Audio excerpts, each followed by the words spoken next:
नमस्कार दर्शक बंधु। आज ये चिठीटी मो प्रियर मनीष पाई।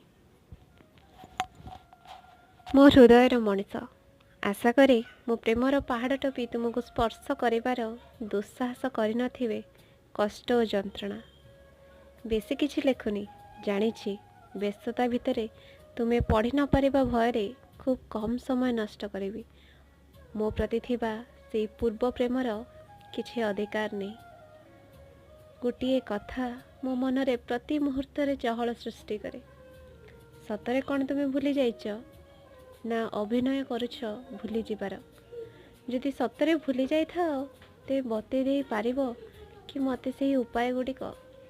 तुम स्मृति सबू चेष्टा कले भी मु भूली पारुनी। तुम स्मृति सबू ए हृदयर पिंजरार मुक्त हेबा पाई छाटी पिटी हेलेनी। संभाली पारुनी